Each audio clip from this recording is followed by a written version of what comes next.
नमस्कार, मैं एकता और आप देख रहे हैं हंगामा टाइम्स न्यूज। सपा कार्यालय में हुई प्रेस कॉन्फ्रेंस में बसपा और कांग्रेस से बागी विधायक भी हुए शामिल। साथ ही अखिलेश यादव ने दिया बड़ा बयान, दिवाली नहीं दिवाला निकालने वाली पार्टी है बीजेपी। आई नजर डालते हैं क्या कहा अखिलेश यादव ने और बसपा और कांग्रेस से आए विधायकों का क्या कहना रहा। आई नजर डालते हैं इस प्रेस कॉन्फ्रेंस में जो संपन्न हुई सपा कार्यालय में।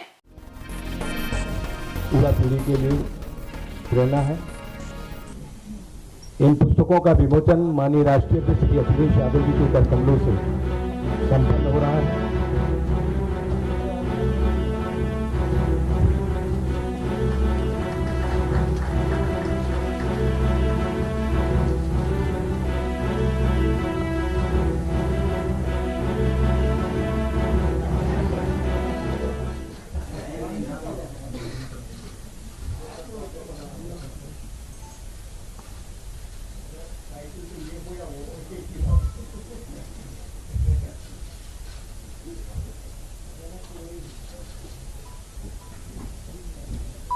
पुस्तक विमोचन का कार्यक्रम संपन्न हुआ। इसके उपरांत बहुत ही खुशी की बात है, समाजवादी पार्टी के राष्ट्रीय अध्यक्ष माननीय श्री अखिलेश यादव जी के कार्य व्यवहार से, नीतियों से, सिद्धांतों से प्रसन्न होकर बड़ी तादाद पर आज समाजवादी पार्टी में अनेकों महानुभाव आज आए हैं समाजवादी पार्टी में शामिल होने। मैं उनके नाम आपके समक्ष प्रस्तुत कर रहा हूं। सर्वश्री कैलाश नाथ सिंह यादव, पूर्व सांसद चंदौली। श्री कैलाश नाथ सिंह यादव, पूर्व सांसद चंदौली, बहुजन समाज पार्टी छोड़कर समाजवादी पार्टी में शामिल हो रहे हैं। श्री बाल कुमार पटेल, पूर्व सांसद मिर्जापुर।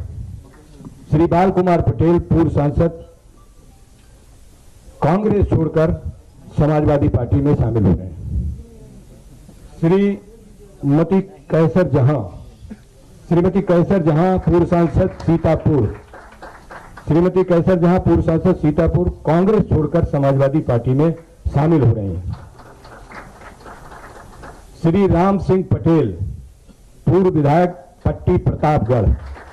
श्री राम सिंह पटेल, पूर्व विधायक पट्टी प्रतापगढ़, कांग्रेस छोड़कर समाजवादी पार्टी में शामिल हो रहे हैं। श्री सुनील कुमार यादव, पूर्व विधायक ओबरा। श्री सुनील कुमार यादव, पूर्व विधायक ओबरा सोनभद्र, बहुजन समाज पार्टी छोड़कर समाजवादी पार्टी में शामिल हो रहे हैं।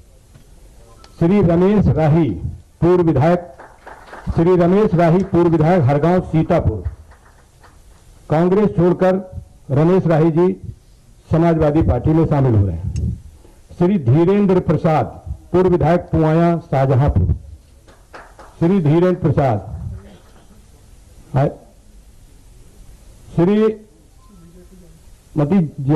श्री जास्मीन अंसारी, पूर्व विधायक, श्री जास्मीन अंसारी, पूर्व विधायक, कांग्रेस छोड़कर समाजवादी पार्टी में शामिल हो रहे हैं।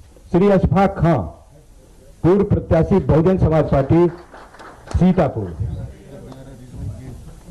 श्री अरविंद सिंह पटेल, जनता दल यूनाइटेड के युवा के प्रदेश अध्यक्ष हैं। श्री अरविंद सिंह पटेल, समाजवादी पार्टी में श्री अरविंद सिंह पटेल जनता दल यूनाइटेड के प्रदेश के युवा अध्यक्ष हैं।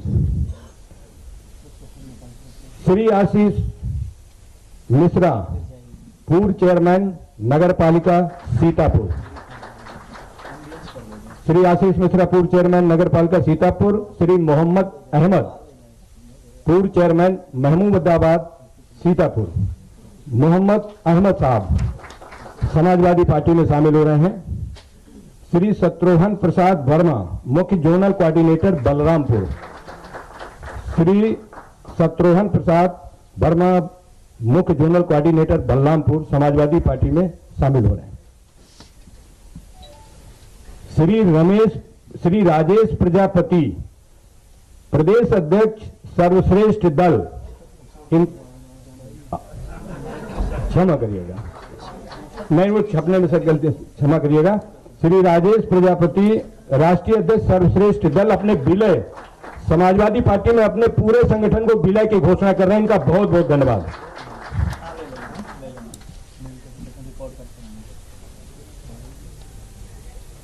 ये मैंने कुछ नेताओं के नाम आपके सामने रखे, इनके समर्थक कुछ उस हाल में हैं और बड़ी तादाद पर पूरे प्रदेश के पैमाने पर इन सभी नेताओं के समर्थक हैं। वो सारे समर्थक आज समाजवादी पार्टी में आप सबके सामने माननीय राष्ट्रीय अध्यक्ष जी के समक्ष समाजवादी पार्टी में शामिल होने की घोषणा करते हैं। और कल विंध्यवासिनी मंदिर के पुरोहित राज मिश्रा जी ने, डॉक्टर अभिषेक त्रिपाठी जी ने, शैलेश कुमार पांडे जी ने सैकड़ों की तादाद पर कल समाजवादी पार्टी में शामिल होने की घोषणा की थी माननीय राष्ट्रीय अध्यक्ष जी के। अब मैं अनुरोध करूंगा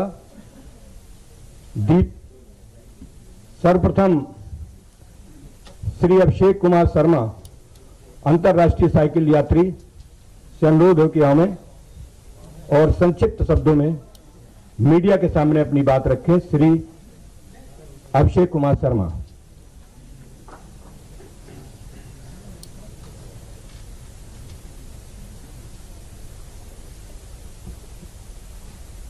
सभी को नमस्कार। जय समाजवाद और जय अखिलेश भैया की। मेरा सौभाग्य है कि राष्ट्रीय अध्यक्ष श्री अखिलेश यादव जी के सामने मुझे पार्टी में ज्वाइन करने का मौका मिला है। पूरी दुनिया की यात्रा साइकिल से करने के बाद मैं जब भारत लौटा और मैंने देखा कि देश में ही नहीं पूरी दुनिया में हमारे राष्ट्रीय अध्यक्ष जी की बहुत बड़ी पहचान है और बहुत बड़ा नाम है। और मेरे जैसे करोड़ों युवा जिनके हमारे अखिलेश भैया जी आदर्श हैं, और मुझे सौभाग्य है कि आपसे मिलने का मौका मिला 28 तारीख को और आज मैं पार्टी ज्वाइन कर रहा हूं। मैं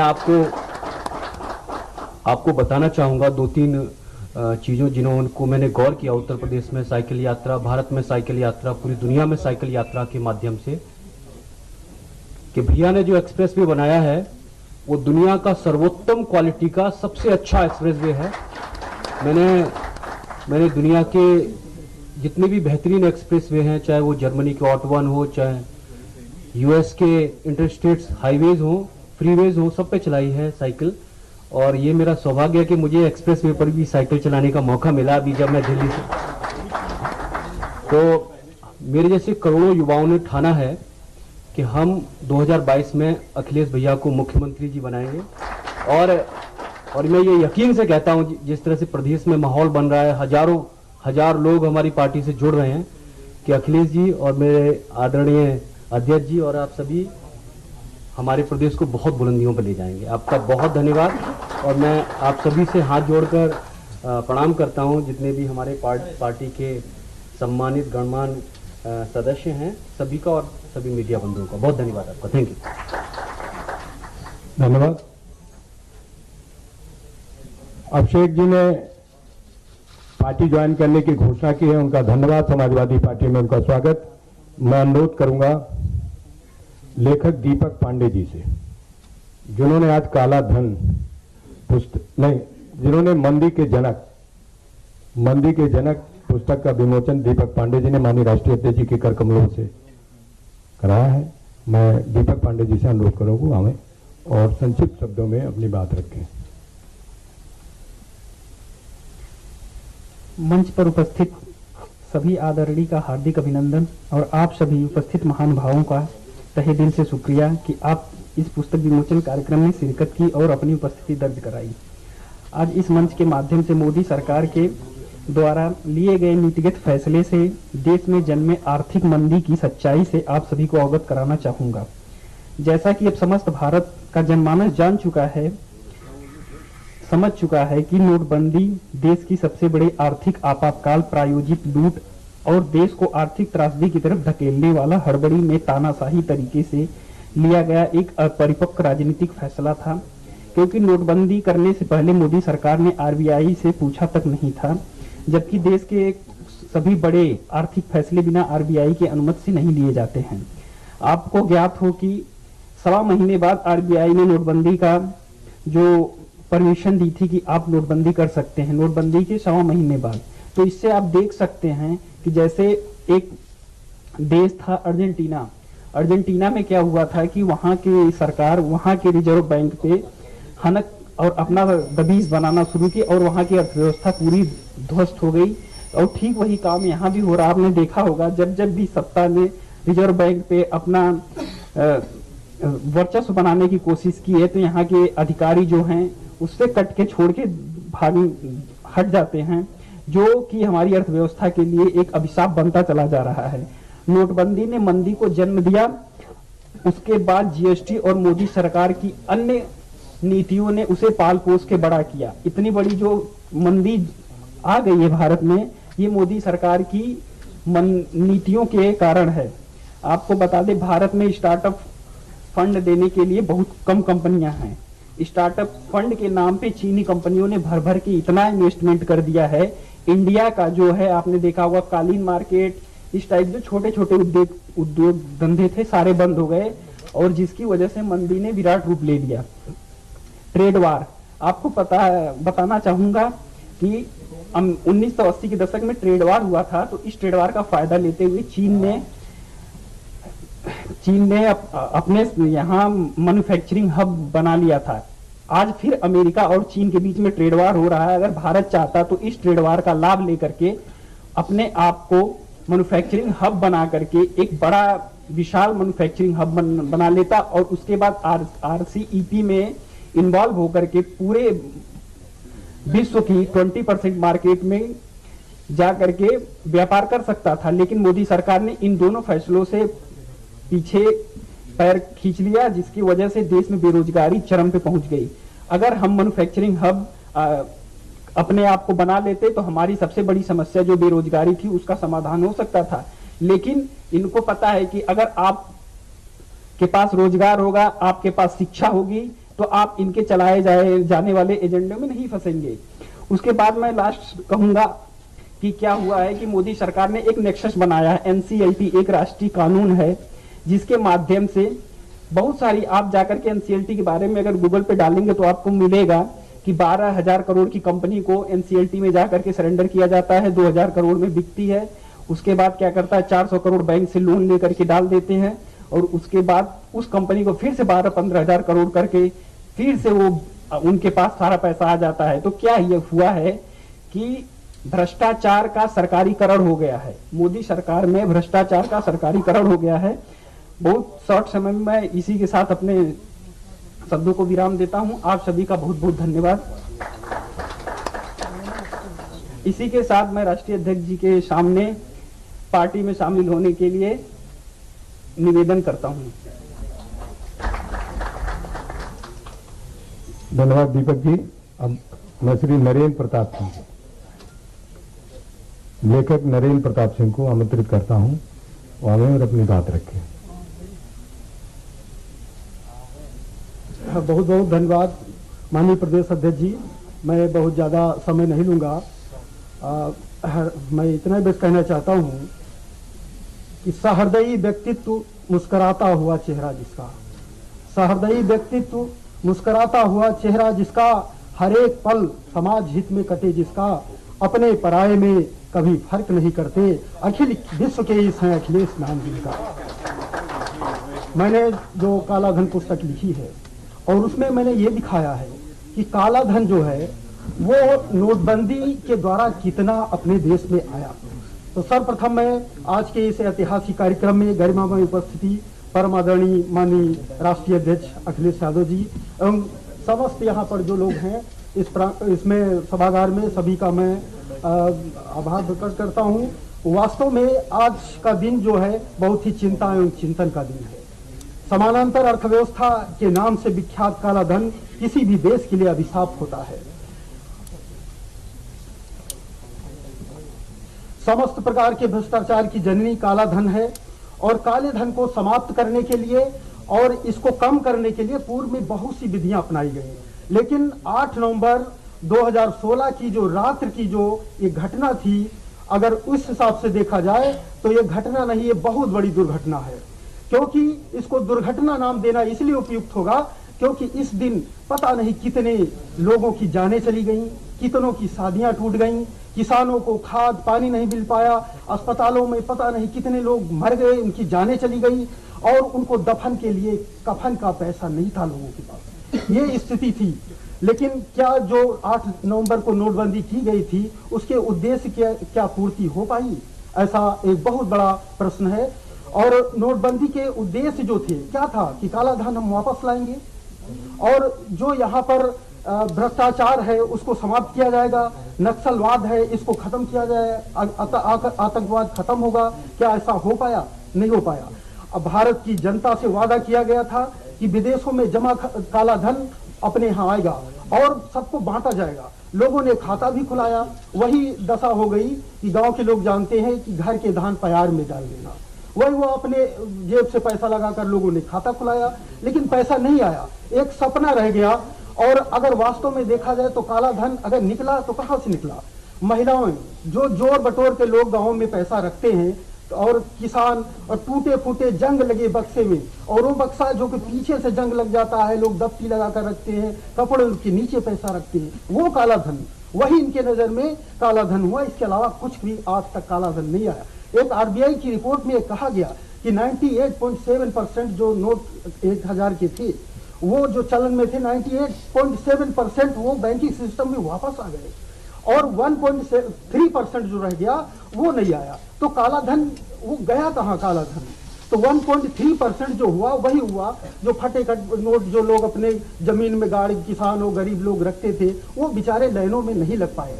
और जब माननीय हमारे जो राष्ट्रीय अध्यक्ष जी है उस समय मुख्यमंत्री थे और जो बैंकों में लाइनें लगी रहती थी, माननीय राष्ट्रीय अध्यक्ष जी ने सबसे कहा, अपील भी की कि ऐसा है कि जो लोग हैं इन गरीबों को मदद करिए। और यहाँ पर बहुत लोगों ने अपने जो पार्टी के लोग सब लोगों ने क्या किया, पूरी बंटवाई को चाय पर। मतलब आप जो एक सहृदयी व्यक्ति, इसीलिए मैंने कहा सहृदयी व्यक्तित्व, मुस्कुराता हुआ चेहरा जिसका, इन्होंने सबके लिए किया।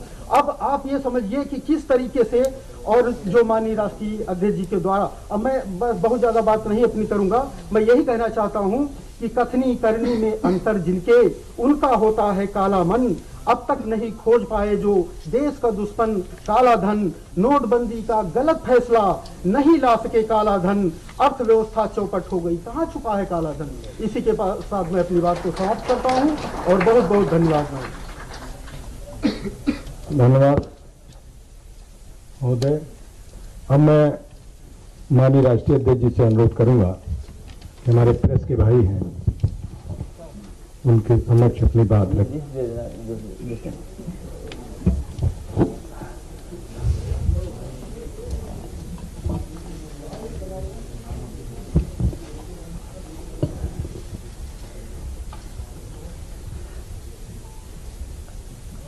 अभी जो दो साथी थे उन्होंने बहुत सीरियस नोट पे अपनी बात खत्म कर दी और खुशी की बात यह है कि हर वर्ष की तरह इस वर्ष भी हम लोग खजांची का जन्मदिन मना रहे हैं।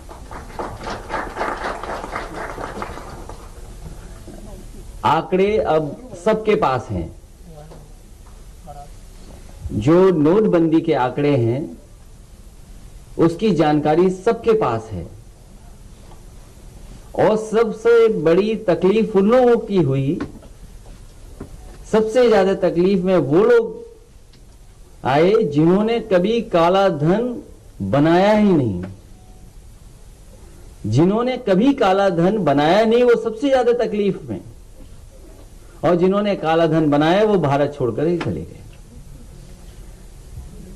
जो आरबीआई के आंकड़े हैं वो आपके सामने हैं कि पूरा का पूरा पैसा जमा हो गया। जितनी करेंसी आरबीआई में आनी थी वो पूरी की पूरी करेंसी वापस आ गई और उसी का परिणाम है कि आज तक भारत की अर्थव्यवस्था जितनी ऊपर जानी चाहिए थी नहीं आई और अर्थव्यवस्था बिगड़ती चली जा रही है। मुझे खुशी है कि जहां हम आज खजांची को याद कर रहे हैं, खजांची का जन्मदिन मनाएंगे, वहीं साथ ही साथ समाजवादी पार्टी में बहुत बड़ी संख्या में लगातार नेता शामिल हो रहे हैं। मेरे साथ मंच पर बैठे आदरणीय कैलाशनाथ सिंह यादव जी का मैं बहुत बहुत स्वागत करता हूं, बधाई देता हूं कि आज समाजवादी पार्टी में वो शामिल हो रहे हैं। इसी तरह बाल कुमार पटेल जी जो समाजवादी पार्टी में रहे, उनके बेटे राम सिंह जो खुद विधायक रहे, इनके साथ बड़ी संख्या में जो साथी आए हैं, मैं उनका भी बहुत बहुत स्वागत करता हूं। साथ ही सीतापुर के बहुत ही महत्वपूर्ण और सीतापुर में लगातार जनता के बीच में रहने वाले, और जिस समय मैं गया था उनके काम को मैंने देखा है। ऐसा दरवाजा बहुत कम शहरों में बना होगा जो इन्होंने अपने टाउन एरिया के इलाके में बनाया है। ऐसे दोनों लोग, श्रीमती केसर जहां, उनका मैं स्वागत करता हूं। साथ ही साथ जस्मीन अंसारी जी का भी बहुत बहुत स्वागत करता हूं, आज समाजवादी पार्टी में शामिल हो रहे हैं। साथ ही सुनील सिंह यादव जी, रमेश राही जी, बड़ी संख्या में और साथी जो जुड़ रहे हैं, इनके साथ हैं, उनका भी स्वागत करता हूं। हाल ही में जेडीयू के बहुत पुराने और मजबूत कार्यकर्ता नेता जो लगातार काम कर रहे थे, वो आज पार्टी में शामिल हैं, मैं उनका भी बहुत बहुत स्वागत करता हूं, बधाई देता हूं। अरविंद पटेल जी का, इनके साथ बहुत सारे साथी जो यहां भी हैं, हमारे दूसरे हॉल में भी हैं, उनका भी मैं स्वागत करता हूं। जहां तक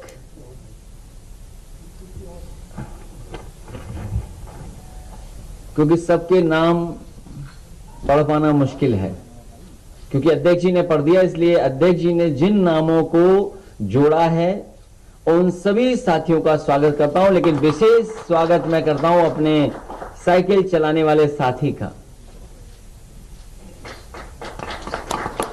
और मुझे खुशी है कि जिन्होंने पूरी दुनिया देख ली लगभग साइकिल से चल करके, और साइकिल चला के न जाने कितने देश की सीमाएं पार कर ली इन्होंने, मौसम बदलते हुए देखे होंगे, और अब समाजवादी पार्टी में आए हैं, इसलिए मैं इनका विशेष स्वागत करता हूं, क्योंकि साइकिल पर इनका अनुभव ज्यादा है और साइकिल ही पार्टी को आगे बढ़ाने आए, इसलिए मैं इनको बधाई देता हूं। और सबसे बड़ी बात यह है कि जो इन्होंने कहा कि एक्सप्रेसवे जैसी सड़क नहीं देखी, एक्सप्रेसवे जो बना वैसा एक्सप्रेसवे देश में नहीं बना। हमारे पत्रकार साथियों को याद होगा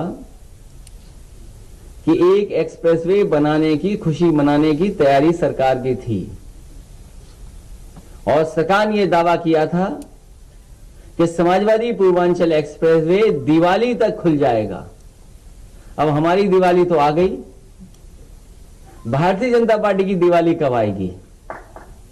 और भारतीय जनता पार्टी दिवाली नहीं मनाती है, लोगों का दिवाला निकाल देती है, ऐसी है भारतीय जनता पार्टी। इसलिए अपने जितने साथी आज शामिल हो रहे हैं उनको मैं बधाई देता हूं, स्वागत करता हूं। नहीं, मैं चाहता था कि आप 2 सवाल पूछ लेते, उसके बाद केक कटता। अगर आप चाहो तो खजांची को भी बुला लें, मैं बुला लेता हूं खजांची को। बैठो बैठो बैठो, बैठी बैठो बैठो, बैठ लो 5 मिनट। बदले बैठाओ 5 मिनट, अभी हम देख लेंगे, तस्वीरें देखेंगे बाद में।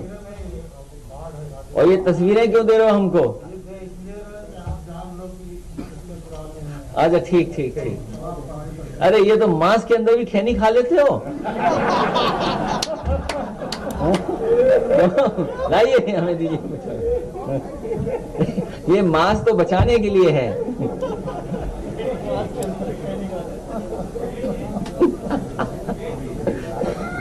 अच्छा अभी उनसे अनाउंस करना, अध्यक्ष जी अनाउंस करें, वो घड़ी का गिफ्ट अभी देंगे बाद में, घड़ी और मेट्रो। जी ये देखिए, जो जानकारी हमारे दोनों साथियों ने दी हैं वो महत्वपूर्ण जानकारियां हैं। ये दोनों साथियों ने जो जानकारी दी हैं बहुत महत्वपूर्ण जानकारी हैं।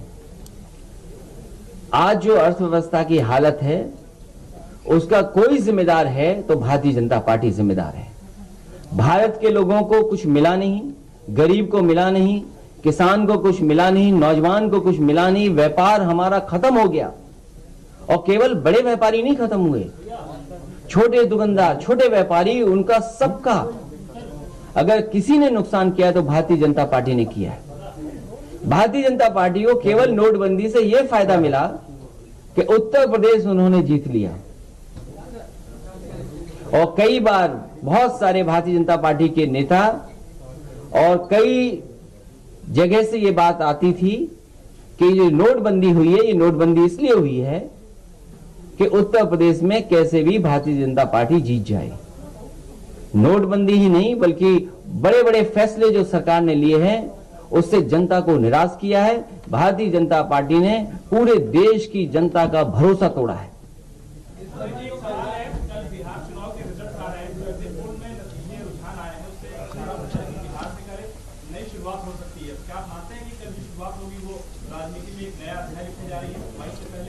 मैं आपके चैनल पे देखूंगा कि कैसी शुरुआत लिखते हो, क्योंकि मैं देखूंगा कि क्या हेडलाइन बनती है, मेरा उसका इंतजार रहेगा।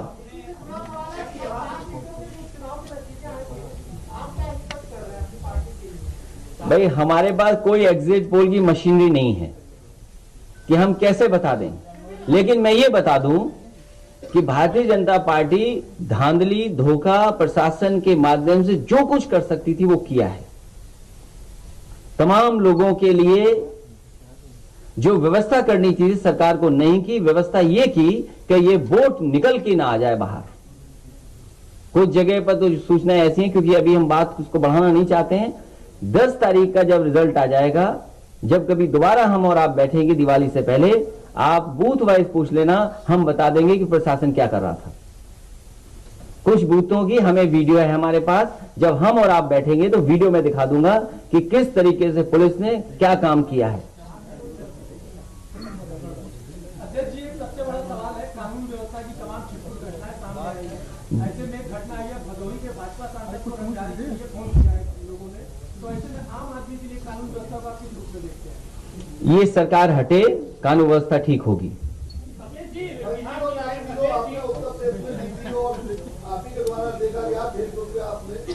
भारतीय जनता पार्टी की जिस तरीके से गाड़ी धक्का लगाते हुए सिपाही ले अब जनता धक्का लगाएगी तो जान लो कौन से हटेंगे। बिहार चुनाव में नीतीश कुमार बहुत अलोकप्रिय हो गए, क्या लगता है कि यूपी में भी ये सेक्टर काम करेगा? अभी उत्तर प्रदेश में चुनाव होना बाकी है। सर, आपने तेजस्वी यादव को जर्नल में दिया है, मुझे लगता है ऐतिहासिक जर्नल। क्या आपको लगा कि बिहार में जो है मैं तो जो चैनल देख रहा हूं वो 180 बता रहा है तो उसमें मैंने क्या खराब बात लिखी है? मैं तो आप ही की बात को यकीन कर रहा हूं, इसीलिए मैंने ऐतिहासिक लिखा है। और हमें भरोसा है कि जो एग्जिट पोल दिखाए गए हैं उसी तरह का 100% परिणाम आएगा।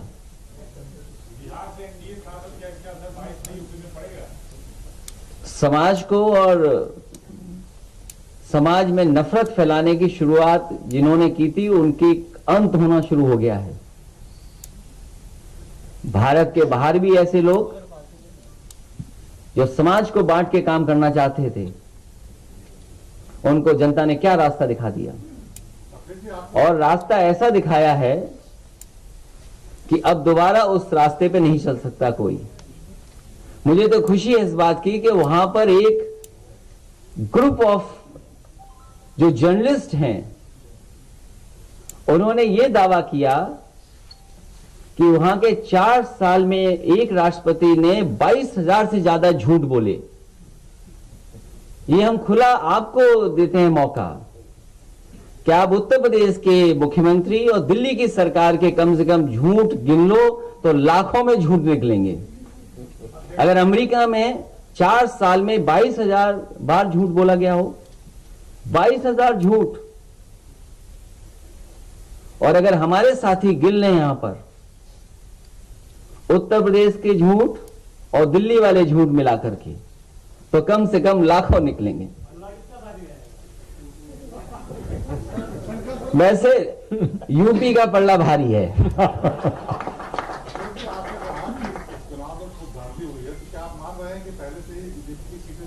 बीजेपी की स्ट्रेटेजी बहुत अच्छी है, हमारे ठाटा बाबा की स्ट्रेटेजी बहुत अच्छी है।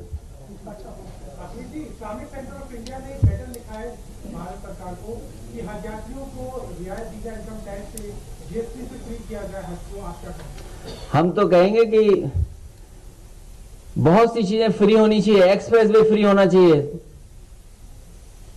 एक्सप्रेस वे फ्री क्यों नहीं है? इलाज फ्री क्यों नहीं है? आपका बिजली इतना महंगा है, ये फ्री क्यों नहीं है बिजली? आपको बिजली फ्री मांगना चाहिए। आप लगता है बिजली का बिल नहीं देते हो, या आपको मीटर की जानकारी नहीं होगी, बिजली मीटर की, या जीएसटी की जानकारी नहीं होगी कि किसान को जीएसटी कितना देना पड़ रहा है।